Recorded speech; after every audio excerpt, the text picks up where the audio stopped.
जिस समय कहीं अटक रहे हो, बहुत बहुत हम तो यहाँ तक कहेंगे कि कोई बहुत बड़ी समस्या, बहुत बड़ी प्रॉब्लम सामने आकर खड़ी हो गई है, तो कुंदकेश्वर महादेव के नाम से एक लोटा पानी, उसमें एक सफेद पुष्प डालकर शंकर को समर्पित कर दो, या सफेद फूल शिव जी को चढ़ा दीजिए और उस पानी को भगवान शंकर पर समर्पित कर दीजिए महाराज।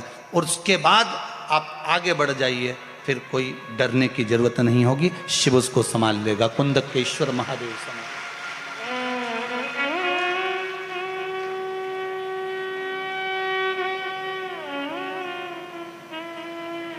फिर वो देवाधिदेव महादेव उसको संभालेगा, उसके सिवाय कोई दूसरा संभाल भी नहीं सकता।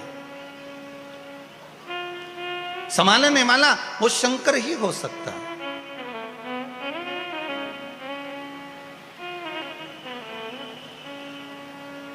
बोलो कुंदकेश्वर महादेव।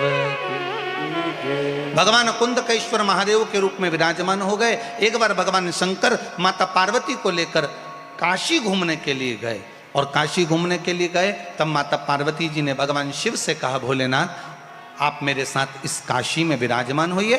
शंकर पार्वती काशी में विराजमान होने के लिए बैठे ही थे, इतने में भगवान शंकर को याद किया गया, तो शिव जी बैकुंठ के लिए भगवान विष्णु से मिलने के लिए चले गए।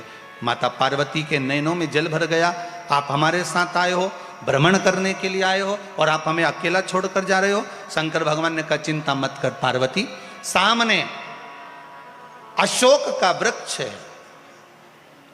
इस अशोक के वृक्ष से जो तू मांगेगी तुझे प्राप्त हो जाएगा, तेरा एकांत समाप्त हो जाएगा। माता पार्वती जी ने अशोक के वृक्ष से एक कन्या को प्रकट करा आवाज देकर। माता पार्वती जी ने आवाज लगाई, कन्या को प्रकट करा। जैसे ही वो अशोक के वृक्ष से कन्या बाहर निकल कर आई, माता पार्वती के एकांत को समाप्त करने के लिए वो कन्या अशोक के वृक्ष से प्रगटी, इसलिए उसका नाम जम के बोलिए अशोक सुंदरी हो गई। शिव महापुराण की कथा कहती है, यह अशोक सुंदरी कोई साधारण नहीं है, अशोक सुंदरी का चरित्र कोई साधारण नहीं है। अशोक सुंदरी की कथा का अगर हम स्मरण करें, कुमारी अवस्था के अंतर्गत, कुंवारी अवस्था के अंतर्गत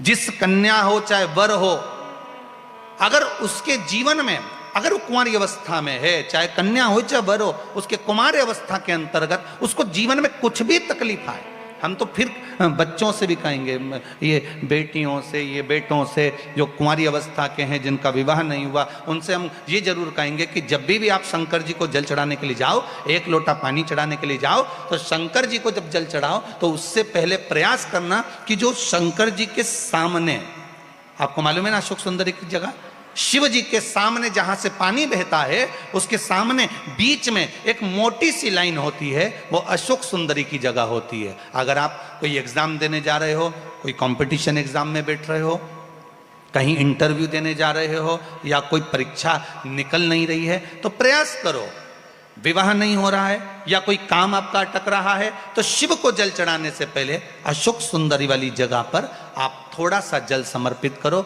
अपनी मनोकामना करो, और शिव जी को जल चढ़ाकर फिर जाइए, बाबा आपका कार्य पूर्ण कर देगा। कुंवारी अवस्था वालों के लिए अशोक सुंदरी का स्मरण जरूरी है।